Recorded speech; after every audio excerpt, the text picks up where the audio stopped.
오늘 받은 은혜를 흘려보내는 감사라는 제목의 말씀을 가지고 특별히 맥주감사 주일 하나님 앞에 영광의 말씀이 되었으면 좋겠습니다. 오늘은 2021년 상반기 하나님께서 우리에게 베풀어 주신 귀한 은혜를 생각하며 감사드리는 귀한 맥주감사 주일입니다.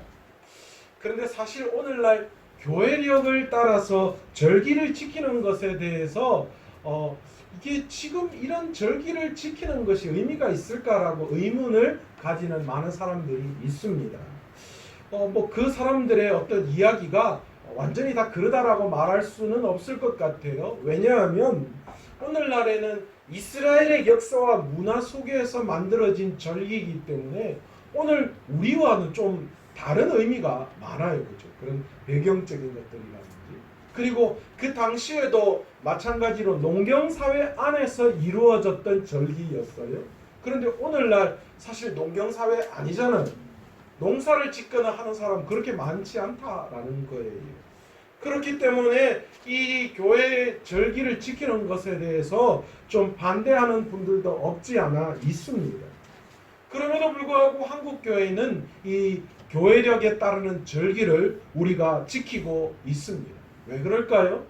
왜 이런 절기를 이게 다른데 문화도 다르고 역사도 다르고 농경사회도 아닌데 왜 굳이 이런 걸 지켜야 되느냐? 사실 하나님께서 이스라엘 백성들에게 절기를 지키라고 명령하신 그 명령 속에서 우리는 왜 그럼에도 불구하고 교회력을 지키는지 그 이유에 대해서 찾을 수 있습니다. 아주 간단하게 이야기하자면 그렇습니다. 바로 하나님께서 이스라엘 백성들에게 절기를 지키라 말씀하실 때 그 말씀 속에는 하나님에 대한 기억, 하나님을 날마다 기억하고 그분이 자신의 삶에 베풀어 주신 은혜가 무엇인지를 깨닫고 감사하는 삶을 살아가게 하기 위해서 하나님은 절기를 지키라 명령하셨다라는 거예요. 우리의 삶이 하나님 안에 있음을 이 절기를 통하여 우리는 날마다 곱씹어 보는 거예요. 아멘. 그리고 매 순간순간 하나님이 나에게 은혜를 베풀어 주셨음을 이 절기를 통하여 다시 한번 하나님이 내 삶에 은혜를 베풀어 주셨다. 그렇게 감사하는 거예요. 그러기에 한국교회도 마찬가지입니다. 한국교회도 교회력을 그럼에도 불구하고 지키는 이유는 매 절기를 통하여서 하나님께서 우리의 삶 가운데 어떻게 역사하셨는지를 우리가 되새겨보는 거예요. 올 상반기 하나님이 내 삶에 어떤 역사를 베풀어 주셨는지를 돌아보고 그 역사 속에서 나를 지켜주시고 나를 보호해 주시고 매 순간순간 나를 이끌어 주신 그 하나님을 내 삶을 통하여 발견하는 거예요. 아멘. 그리고 그분에게 감사하는 것. 아멘. 그것이 우리가 오늘날 교회력을 따라 절기를 지키는 우리의 마음이 되어야 하는 줄 믿습니다. 아멘. 그러기에 오늘도 우리는 교회력을 따라서 절기를 지키며 우리의 삶이 하나님 안에 있음을 우리가 깨달아야 돼요. 아멘. 저와 여러분은 하나님의 선택받은 자녀들입니다. 아멘. 하나님 떠나서는 살 수 없어요. 아멘. 하나님 떠나서는 해석이 안 되는 거예요. 주여. 그러니 오늘 이 절기를 통하여 상반기 내 삶에 베풀어 주신 그 하나님의 은혜를 생각하며 여전히 내 삶이 하나님 안에 있음을 오늘 깨달을 수 있는 저와 여러분 되시기를 간절히 축원합니다. 아멘. 그리고 하나님이 내 삶에 은혜를 베풀어 주셨다는 것을 우리가 인식할 수 있어야 합니다. 어젠가 저희 아내하고 제가 밥을 먹는데요. 저희 둘이 그런 이야기했어요. 우리는 자꾸만 하나님께서 안 들어주시고 안 해주신 것에 대한 그런 생각 때문에 불평과 불만이 더 쉽게 나오지만 우리의 인생을 한번 돌아보자고. 여보, 우리 인생을 한번 돌아봐서 생각할 때 우리가 받지 않은 것이 많은지 아니면 받은 것이 많은지 한번 생각해 보자. 그렇게 생각해 보면 다 하나님 앞에 받은 은혜가 더 많아요. 아멘. 받지 못한 것보다 남이 내한테 없는 거 남이 가지고 있는 그거 욕심내고 그래서 그거 없는 것 때문에 원망하지만 그러나 돌이켜 하나님의 은혜를 생각해 볼 때에 훨씬 더 내가 받은 게 많아요. 안 받은 것보다요. 최 권사님 그렇지 않습니까? 그죠? 받은 게 훨씬 많아요.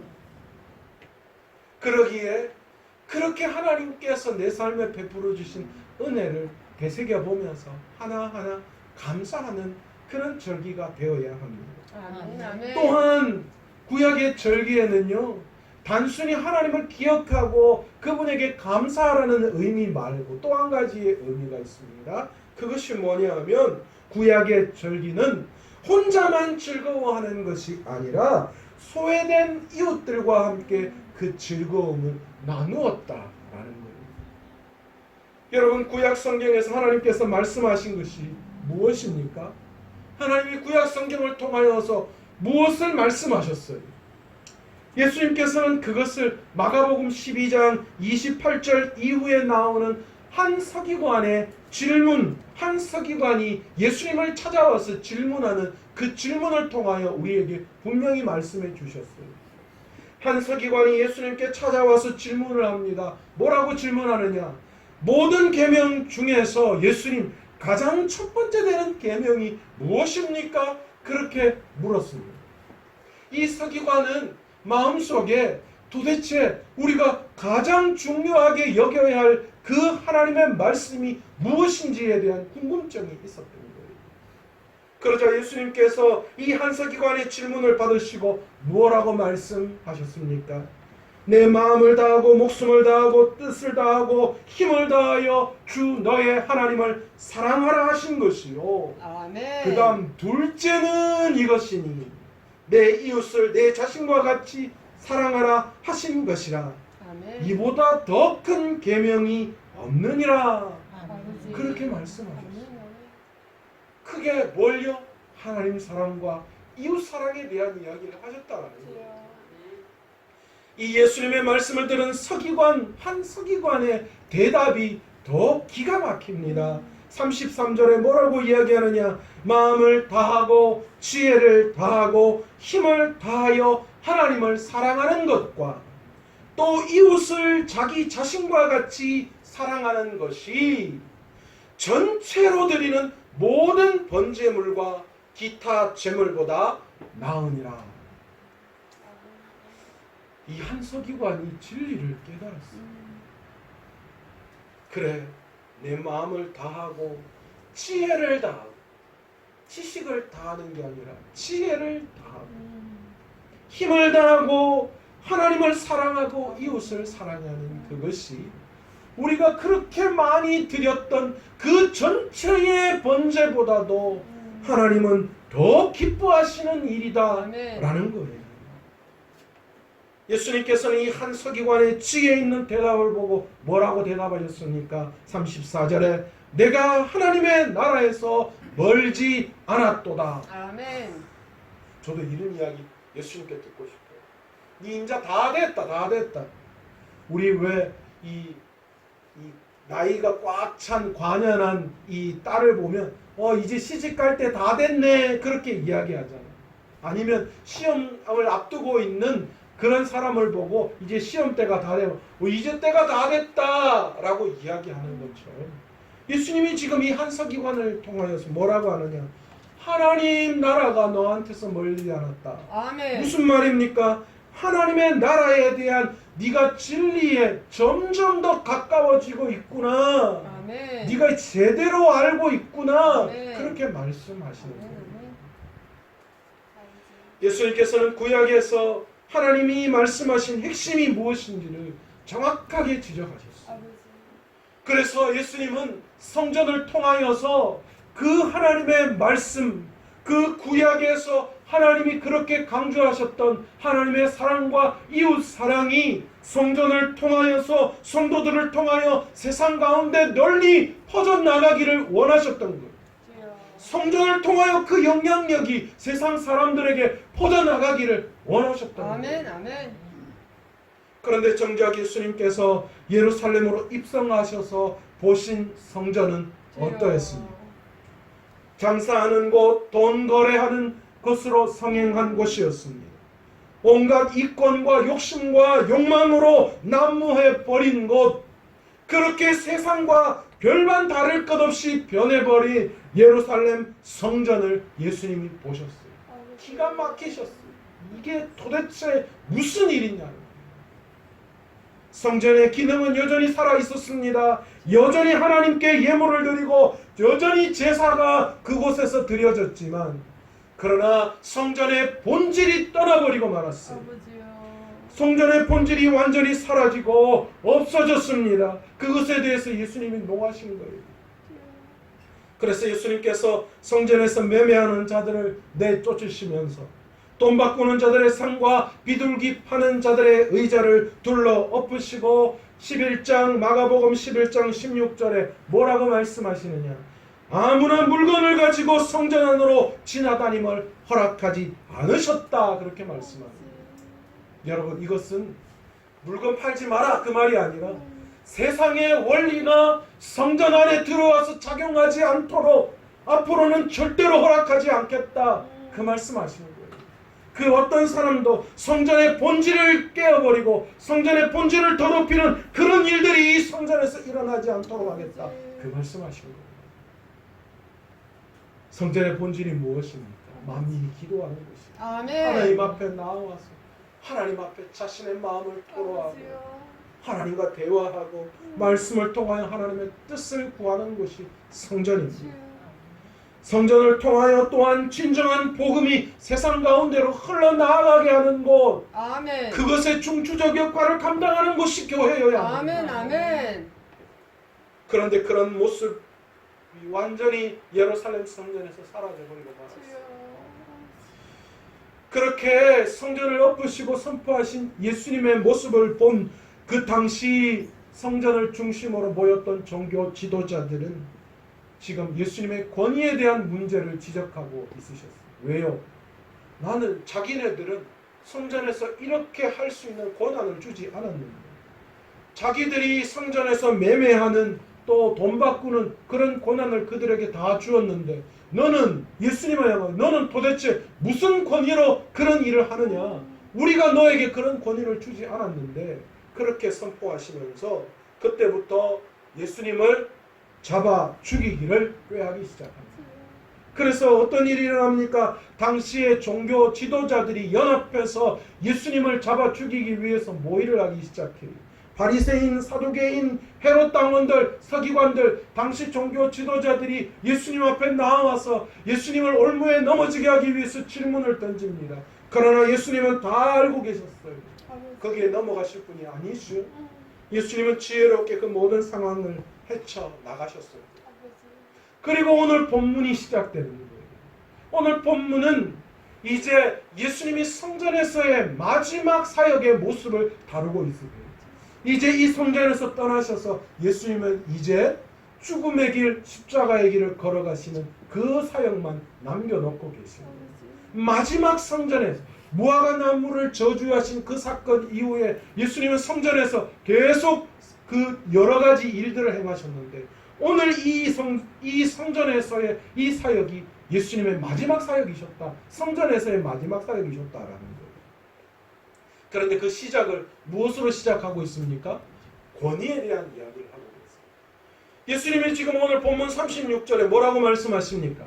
다윗이 성령에 감동되어 친히 말하되 주께서 내 주께 이르시되 내가 내 원수를 내 발 아래에 둘 때까지 내 우편에 앉았으리라 하셨도다 하였느니라. 이 본문은요, 예수님이 시편 110편의 말씀을 인용하셔서 하신 말씀입니다. 야, 사람들에게, 야, 너희들 잘 들어봐. 지금 너희들이 이야기하는 메시아, 너희들이 기다리는 메시아, 그 메시아를 두고 지금 다윗이 뭐라고 이야기하느냐? 내 주께 라는 단어를 쓰고 있다라는 거예요. 그러시면서 서기관들에게 37절에 이렇게 질문하시죠. 지금까지는 먼저 질문을 받으셨던 예수님께서 이제 서기관들에게 질문을 던지십니다. 다윗이 그리스도를 주라 그렇게 하였는데 어찌 그의 자손이 되겠느냐? 다윗이 메시아를, 주님을 주라고 이야기했는데 어떻게 주님이 다윗의 자손이 될 수 있느냐라는 거예요. 이거는 서열상 맞지 않다라는 거죠. 여러분, 당시 유대인들은 메시아를 기다렸죠. 그 메시아는 누구의 혈통, 누구의 가문이요? 다윗의 가문에서 태어나기를 기다리고 있었다.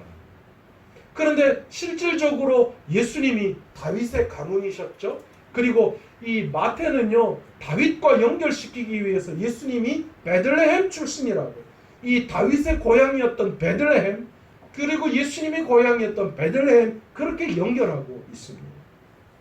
그런데 예수님께서는요, 이 생물학적인 혈통에 의해서 출생하셨던 그것뿐만이 아니라 지금 뭘 이야기하시고 싶은가? 이 본문을 통하여서 본인이 누구라는 걸요? 창세 전부터 하나님과 함께 하셨고 하나님과 동등됨을 취하시는 분이심을 나타내시고 계십니다. 여러분, 우리가 앞전에 36절에 보시면 주께서 내 원수를 발 아래 둘 때까지 내 우편에 앉아 계시어. 여러분, 어디서 많이 들어본 거 안 같아요? 우리 사도신경 고백할 때 어떤 고백합니까? 내 우편에, 사도신경에 이 뭡니까? 하나님께서 우편에 앉아 계시게. 그런데 이거는 실질적으로 이 예수님이 하나님의 우편에 앉아 계신다 이런 뜻이 아니라 뭐 우리가 이야기하면 너는 내 오른팔이야 이런 것처럼 그런 의미를 갖고 있는 거예요. 바로 이 예수님께서는 이 본문을 통하여서 예수님이 하나님과 동등됨을 취하시는 권위를 가지고 있는 분이심을 오늘 이야기하시면서 이 당시 종교 지도자들, 그들이 도대체 무슨 권위로 이 일을 성전에서 이런 일을 하느냐에 대한 것을 명확하게 내가 이런 권위로 이야기한다, 내가 바로 이런 사람이야, 그것을 증명해내고 계시는 거예요. 여러분, 마가복음을 읽을 때 우리는 한 가지 질문을 계속 가지고 성경을 읽어야 한다고 말씀드렸습니다. 그게 뭡니까? 예수님은 누구이십니까? 거기에 대한 질문을 우리는 놓치지 말아야 한다라고 이야기했습니다. 예수님은 예루살렘에서의 이 마지막 이야기를, 이 마지막 사역을 하시면서 자신이 누구라는 것에 대해서 분명히 말씀하시면서 성경을 그렇게 많이 알고 있는 그 서기관들의 잘못을 지적하고 계십니다. 서기관들이 알고 있는 학문적 성경적 내용을 지적하시면서 너희가 성경은 많이 안다라고 이야기하지만 정작 그들이 알아야 할 예수 그리스도에 대해서는 그들이 놓치고 있다는 거예요. 그러면서 38절부터 서기관들에 대한 이 서기관들이 지혜 없는, 그들은 성경의 지식은 많았지만 그러나 그들 안에 지혜가 없는 것에 대해서 예수님이 지금 지적하시면서 말씀을 시작하셨습니다. 여러분, 서기관들이 누구예요? 서기관들은 누구를 말하는 거예요? 여러분, 당시 이 서기관들은 종교 지도자에 속해 있으면서 율법을 해석하고 가르치고 연구하는 사람들이었습니다. 그런데 여러분, 이 율법이 뭐예요? 유대 사회에서는 율법이 그들의 삶에서 곧 뭡니까? 법입니다. 그래서 모든 것을 판단할 때에 이 율법의 잣대로 판단을 하게 되죠. 그래서 그들은 종교재판, 산헤드린 공의회가 굉장히 그들에게 중요한 그런 재판적인 역할을 감당하는 그런 곳이었다라는 거예요. 바로 그 율법을 연구하고 가르치고 해석하는, 그리고 때로는 재판에 관여하는, 오늘날로 이야기하면 로이어들, 뭐 변호사, 뭐 판사, 검사, 뭐 이런 것처럼 어떤 그런 율법적인 부분에 문제가 있는 사람들에게 그것에 대해서 해석을 해주고 풀어주고 바른 길로 인도해주는 역할을 하는, 때로는 억울한 어떤 일을 취했을 때 그들을 변호해서 그들의 법적인 어떤 문제를 해결해주는 그런 역할을 감당하는 것이 서기관들이었습니다. 그런데 그들이 하나님의 말씀처럼 법대로 공정하고 공명정대하게 그들이 법을 행했느냐? 그랬으면 예수님께서 그렇게 말씀하시지도 않았겠죠. 그러나 그들은 그렇지 못했어요. 하나님께서는 구약의 귀한 말씀을 통하여 누구에게든지 공평한 잣대, 동일한 잣대를 가지고 판단하라 그렇게 말씀하셨는데, 그러나 그런 법을 이행해야 할 이 서기관들이 그렇게 하지 못했다라는 거예요. 그러시면서 서기관들의 문제를 38절 이하에 이렇게 소개하고 있습니다. 첫 번째, 그들이 긴 옷을 입고 다니는 것에 대해서 예수님이 지적하셨어요. 여러분, 긴 옷 입고 다니는 게 뭐가 문제가 되겠어요? 그런데 당시에 그 긴 옷은요, 이 린넨으로 만든 그런 가운처럼 생긴 그런 옷인데, 그런 옷을 입고 다니면 사람들이 저 사람 서기관이래, 저분 서기관이야, 그렇게 많은 사람들에게 보여지기 위해서 그들은 그런 특별한 린넨 옷을 입고 다녔다라고 합니다. 제가 목사가 되고 난 이후에요, 가까운 집에서 좀 쉴 때에 가까운 마트를 가거나 이럴 때 반바지 입고 티 입고 가기가 좀 뭐해요. 왜냐면 그곳에서 성도들을 만나면, 아니면 머리가 부시한데 그냥 나갔다가 성도들 만나면 굉장히 좀 당혹스러운 그런 일을 벌일 것 같아서 굉장히 좀 조심스럽기도 합니다. 저희 어머니가요, 그래서 제가 목사 안수 받고 난 다음에 그런 이야기 하시더라고요. 니 있잖아, 밖에 어디 가까운 데 나가고 편하게 나가더라도 옷 절대로 편하게 입고 가지 마라. 반바지 입고 시내바 질질 끄시고 그래 나가지 마라. 다 어디서 다 본다. 우리 목사님 언제 저래 다니더래. 그래 본대. 절대로 그래 나가지 마라 이러시더라고요. 근데 그때는 어머니는 그런 거 가지고, 그런데 신경 쓰이는 게 사실. 왜 그럴까요? 사람들은 내 모습에 대한 그런 구별되어지는 그런 부분들이 우리 안에 여전히 존재하고 있기 때문이에요. 이것을 사회학적으로 구별짓기라는 단어로 사용하고 있더라고요. 이 구별짓기를 제일 잘하는 나라가 한국이래요. 그래서 한국은 점점 차를 타면 무슨 차를 타요? 큰 차를 타요. 왜 큰 차를 탑니까? 덩치가 커서 작은 차가 안 맞아서 작은 차를 타는 것이 아니라, 큰 차를 타는 것이 아니라, 세상 사람들이 나를 판단할 때 뭐 보고 판단해요? 차 보고 판단한다는 거예요. 그래서 뭐 관공서나 호텔이나 이런 데 들어갈 때 고급차가 싹 들어가면 전부 다 인사를 착 하는데, 티코나 뭐 이런 거 작은 차 타고 가면 저쪽저 가라고 기분 나쁜 거예요. 내가 누군데.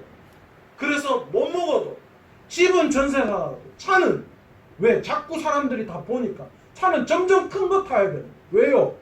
사람들이 날 그렇게 보니까, 내 차를 보고 내 어떤 것들을 판단하니까요. 여러분, 분당 위에 천당 위에 뭐가 있다고요? 분당이 있다는 이런 말도 있죠. 이게 무슨 말입니까 이게? 분당이 도대체 뭐길래 천당 위에 분당이래요? 여러분, 한국 사람들은 이런 거 잘해요. 내 정도 되면 뭐 좋은 옷을, 알마니 명품 가방도 막 명품 가방 한 종류 정도는 있어야지. 이런, 나 정도 되면 그래도 그 정도는 돼야지. 이런 생각들이 내 안에 다 존재하고 있다. 그리고 사람들은 그걸 보고 구별짓기를 하는 거예요. 여러분, 이거 세상 사람들한테만 있는 거예요? 우리 믿음의 성도들에게도 다 있어요. 어디에 있어요? 내가 어떤 교회 다니느냐 이거 자랑할 때 보면 다 있어요. 서울의 모 S교회 다니면 내가 서울의 강남의 S교회 다니는 사람이야. 내가 S교회 권사야. 왜 이래? 그렇게 힘 빡 줘요. 저기 어디 촌 시골 동네에 겨우 개척교회 가는 권사님은 어디 가가 말도 못해. 어느 교회 다니세요? 저기 어디 그냥 저기 교회 다녀요. 그렇게 말해요. 왜요? 부끄럽다는 거예요. 어느 순간인가 교회의 크기가 뭐가 되었어요? 성도들 안에 구별짓기가 되어버렸어요. 저와 여러분도 마찬가지 아니에요? 사실 저도 말씀을 준비하기 좀 그랬어요. 어디 가서 한 목사님 어느 교회 담임 목사님 되셨어요. 담임 어느 교회? 마산에 있는 좀 작은 교회 담임 목사님. 어느 교회? 제가 있어요. 괜히 큰 교회 담임하고 있는 그런 다른 목사들 보면 부럽기도 하고, 야 좋겠다. 그리고 또 실질적으로 그런 목사님 보니까 목에 힘 좀 들어가긴 사실이에요. 내가 어느 교회 이름 있는 교회 다니면서 막 눈이 시끄러워. 여러분 우리 안에도 다 그런 마음이 있어요. 여러분 예수님은 오늘 그 이야기 하시는 거예요.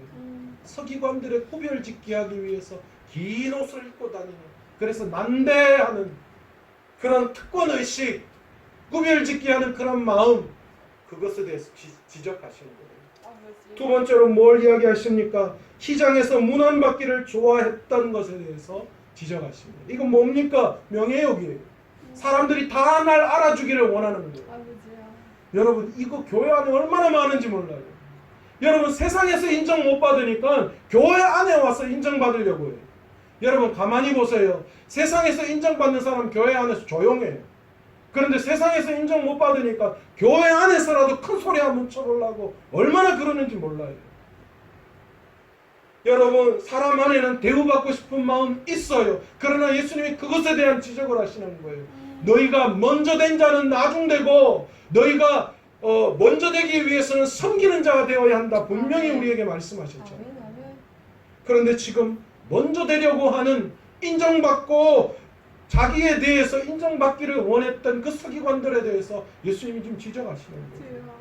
세 번째 뭡니까? 회당의 높은 자리와 잔치의 윗좌석, 상석에 앉으려고 하는 마음. 이건 뭡니까? 높은 자리에 앉아서 권력 생기는 거. 그거 왜 사람들이 좋아해요? 하나님처럼 될 수 있으니까. 자기 말 한마디에 일사천리로 움직이잖아요. 특히 군대 이거 심하잖아요. 그래서 보니까 막 난리가 아니 돼요. 장군 정도 되면, 별 하나 정도 되면 밑에 부하들이 그냥 절절 매잖아요.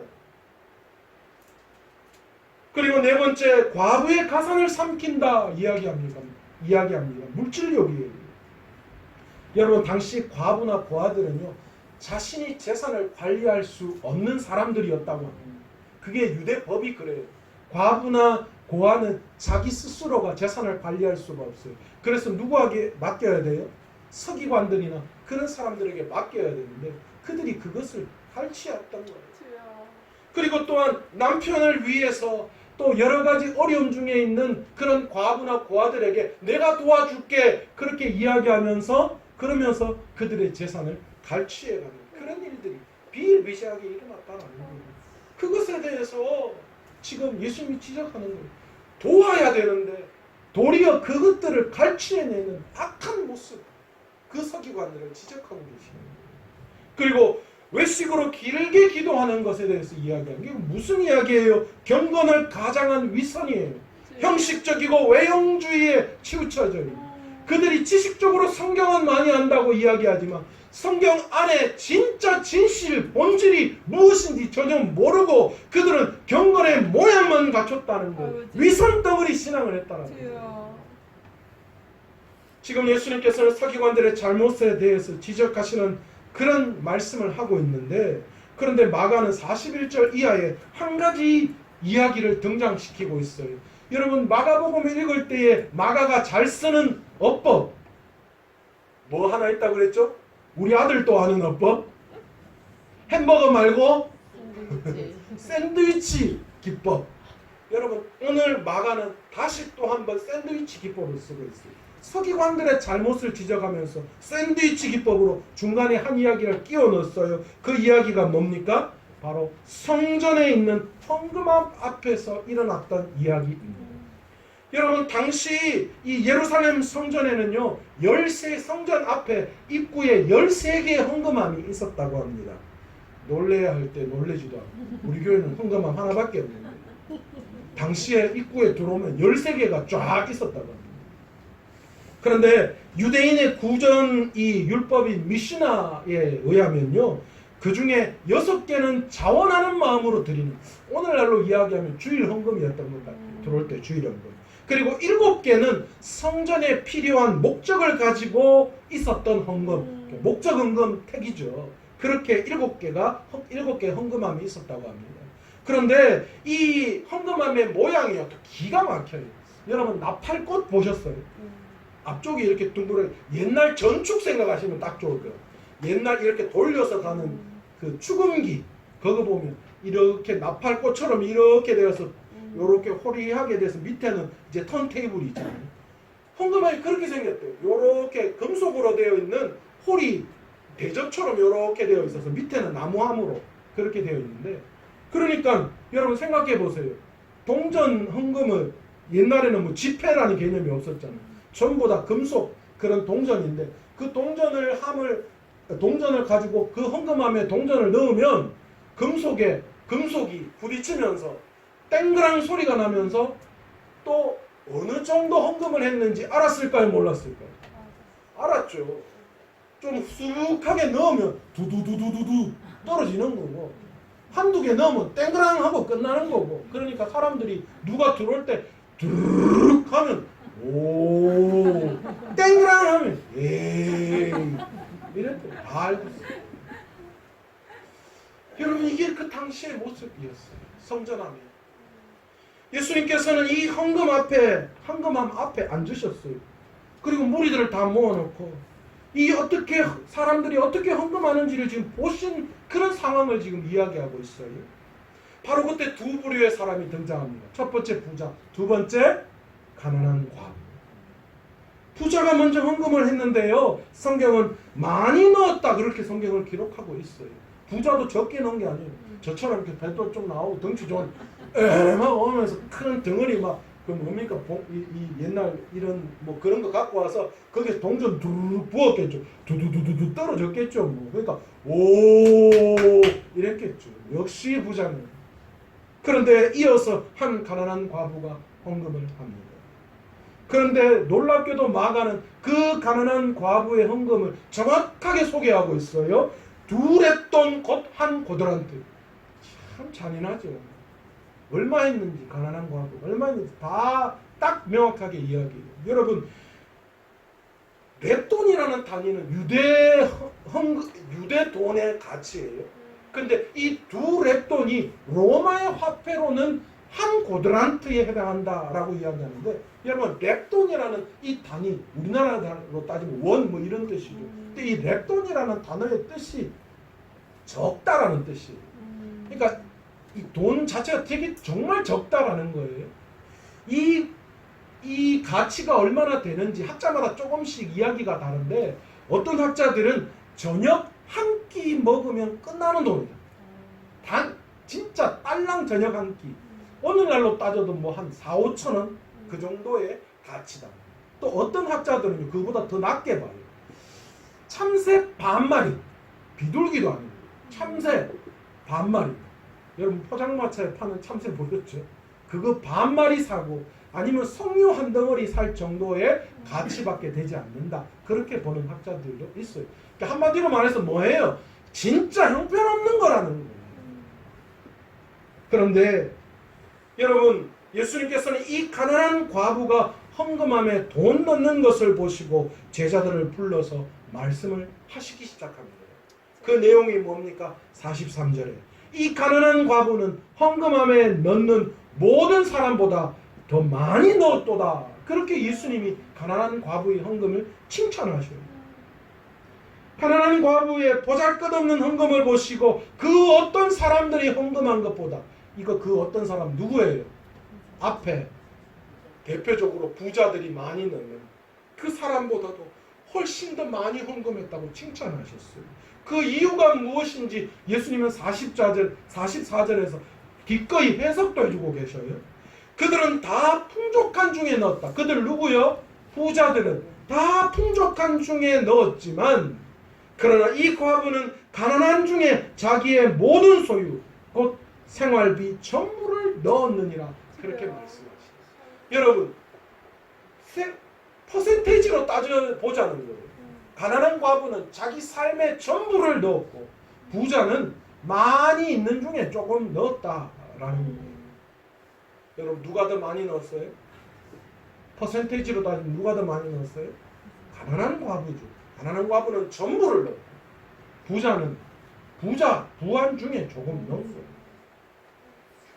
여러분, 사실 과거 한국 교회가 헌금에 대한 이야기할 때 이 본문 많이 사용했어요. 여러분 보세요. 가난한 과부가 생활비 전부 두렵던 그 생활비 전부를 하나님 앞에 바친 것처럼 여러분은 어떻습니까? 여러분 하나님 앞에 얼마나 헌금하십니까? 여러분도 이 가난한 과부의 생활비 전부를 바친 것처럼 여러분도 하나님 앞에 전부를 바칠 수 있어야 합니다. 할렐루야. 안 통하네. 과거에는 통했는데 과거에 많은 분들이 그 설교 듣고 막 하나님 앞에 다 갖다 바쳤어요. 그렇게 하면 되는 줄. 여러분 근데 물론 그 틀린 말은 아니에요. 이 가난한 과부가 생활비 그의 삶의 전부를 드렸기 때문에 정말 크게 헌금을 한 건 맞아요. 그러나 오늘 이 본문은 그렇기 때문에 헌금 많이 해라 라고 이야기하시려고 예수님이 그 이야기를 꺼내신 게 아니라는 거예요. 그렇게 해석하면 안 된다는 거예요. 여러분 지금 무슨 이야기 하는 거예요? 서기관들의 외식에 된 모습을 이야기하시는 가운데의 샌드위치 기법으로 이야기를 한 거예요. 여러분 이 과부의 가난한 두렵던 속에는요 슬픈 사연이 포함되어져 있음을 우리는 알아야 합니다. 여러분 당시 예루살렘 성전은 솔로몬의 성전이 아니었습니다. 헤롯 성전이었어요.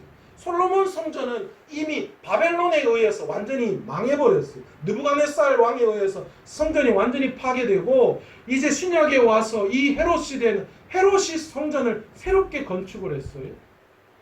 헤롯은요 정통파 유대인이 아니었어요. 그러니까 그 당시 유대 사회에서는 입지가 굉장히 약했던 거예요. 정치적으로는 로마의 편을 들어서 이 헤롯이 유대를 다스릴 권한이 있었지만 이 로마에 팽당하면 유대인들에게도 당연히 팽당할 수 있는 그런 상황이었던 거예요. 그래서 이 헤롯이요 유대인들의 마음을 사기 위해서 뭘 했냐? 로마의 허락을 받고 예루살렘의 4분의 1 정도의 땅에다가 성전을 건축하기 시작했던 거예요. 그런데 여러분 성전 건축하면 돈은 누가 됩니까? 헤롯이 됩니까? 아니죠. 백성들이 성전 건축에 돈을 대야 될 거 아니에요. 그래서 뭐 하기 시작했어요? 헤롯이 그 백성들에게 헌금을 강요하기 시작했죠. 이 헤롯 성전을 아름답게 짓기 위해서 그래서 종교 지도자들과 함께 강조하기 시작했던 거예요. 헌금해야 합니다. 헌금을 이렇게밖에 못하냐고. 이렇게 헌금하니까 너희 삶이 안 되고 자녀들이 안 되고 뭐가 안 풀리는 거 아니냐고 이런 식으로 막 들고 쪼기 시작했어요. 막 짤순이처럼 막 돌렸어요. 그러는 과정 가운데 이 가난한 과부도 마찬가지였어요. 정말 삶에 전 아무것도 없는데도 불구하고 그래도 하나님 앞에 복을 받고 싶은 마음으로 그의 삶의 전부를 하나님 앞에 드릴 수밖에 없었던 그런 안타까운 그 삶이 오늘 이 이야기 속에 포함되어 있었다는 거예요. 그러면 예수님께서 이 이야기를 여기 왜 넣으신 거예요? 여러분 그렇게 헌금하라고 하신 거예요? 아니요. 그런 삶의 어려움 속에 있는 그 가난한 과부의 헌금마저도 갈취하고 있는 그 성전의 잘못된 그 서기관들의 잘못된 종교 지도자들의 그 옳은 성경을 해석해 하지 못하는 그들의 잘못을 예수님이 지금 지적하고 계시는 거예요. 성전이 성전으로서의 본질을 벗어버리고 종교 지도자들이 올바른 하나님의 가르침대로 행하지 못하고 자신의 이익을 추구하고 가난한 과부의 재산을 갈취하는 그런 사람들, 그런 성전이 되어버린 그 문제에 대해서 예수님이 지금 안타까워하시면서 제자들을 불러다가 말씀하시는 거예요. 너희들 지금 성전이 이래, 바르게 가르쳐야 할 종교 지도자들이 이래, 그렇게 말씀하시는 거예요.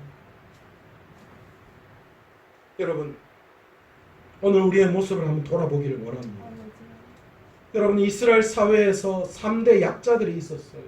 고아와 과부와 나그네였다고 합니다.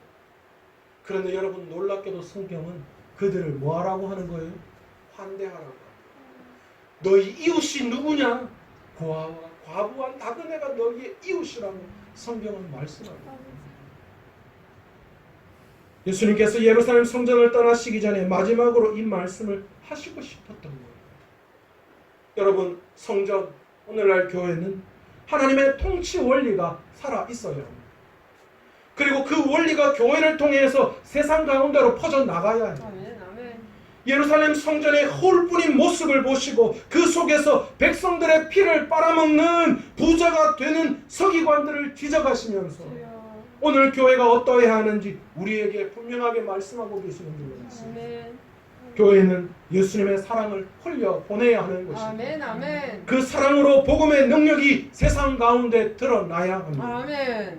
여러분, 오늘 저는 상반기 하나님께서 우리에게 베풀어 주신 은혜를 생각하면서 진정으로 우리가 어떻게 하나님 앞에 감사드려야 할지를 저와 여러분이 생각해 보기를 원합니다. 진정한 감사는 받은 은혜를 흘려 보내야 합니다. 아멘. 하나님께서는 우리에게 이 사명을 위해서 저와 여러분을 부르신 줄로 믿습니다. 아멘. 그리고 그것을 위해서 교회를 세우신 줄로 믿습니다. 아멘. 교회는 하나님의 통치 원리를 본받아 세상의 약자들, 문제들, 어려움들 속에 있는 자들을 도와야 합니다. 아멘, 아멘. 그들이 그 도움을 통하여 복음을 받아들이고 그들이 그 복음의 능력을 경험하게끔 해야 하는 것이 교회와 또 저와 여러분이 해야 할 일인 줄로 믿습니다. 여러분, 저와 여러분이 받은 것 중에 내 것이 어디 있습니까? 내 쓰고 내 노력한 것으로 누린 게 어디에 있습니까? 그 어느 것 하나도 내 것이 없음을 여러분 오늘 이 시간 상반기를 돌아보면서 한번 바라보시기를 원합니다. 내 노력, 내 애씀으로 받은 거 하나도 없습니다. 다 하나님이 나에게 맡겨주셨어요. 아멘. 맡겨주셨다면 그 맡긴 것을 어떻게 해야 할까요? 흘려보내야. 내가 받은 은혜, 하나님께 받은 그 은혜를 내 삶을 통하여 이 교회를 통하여 흘려보내 나아가야 하는 줄로 믿습니다. 아멘. 그것이 진정한 받은 은혜를 감사할 줄 아는 감사의 성도인 줄로 믿습니다. 아멘. 오늘 너무 어렵고 힘든 그 가난한 과부의 그 둘의 돈마저도 빼앗아 성전 건축을 위해서 애썼던 그 서기관들의 그 노력, 하나님이 원하시는 것이었을까요? 그들은 스스로 그것으로 배를 불렸습니다. 뒤에 이어서 성전이 나오는데 돌 위에 돌 하나도 라는 표현을 쓰고 있으니까 성전은 돌에 불과하다라는 거예요. 본질은 따로 있다는 거예요. 여러분, 오늘 이 시간 이 상반기 맥주 감사절을 통하여 우리에게 받은 은혜를 다시 한번 우리가 생각해 보면서 그 은혜 하나님이 우리에게 맡겨주신 것임을 알고 아유면 나는 뭐 받은 것도 별로 없는 것 같고 그렇게 생각하지 마시고 조금이라도 하나님께서 나에게 맡겨주신 귀한 그 은혜가 있다면 그 은혜를 조금이라도 반드시 흘려보낼 수 있는 그런 성도들과 교회가 되시기를 간절히 축원합니다. 아멘. 그것이 바로 진정한 은혜 받은 자의 사명임을 오늘 시간 깨닫기를 원합니다. 아멘. 오늘 찬양한 곡 하면서 기도의 자리로 나아가기를 원하는데요. 행복이라는 찬양입니다.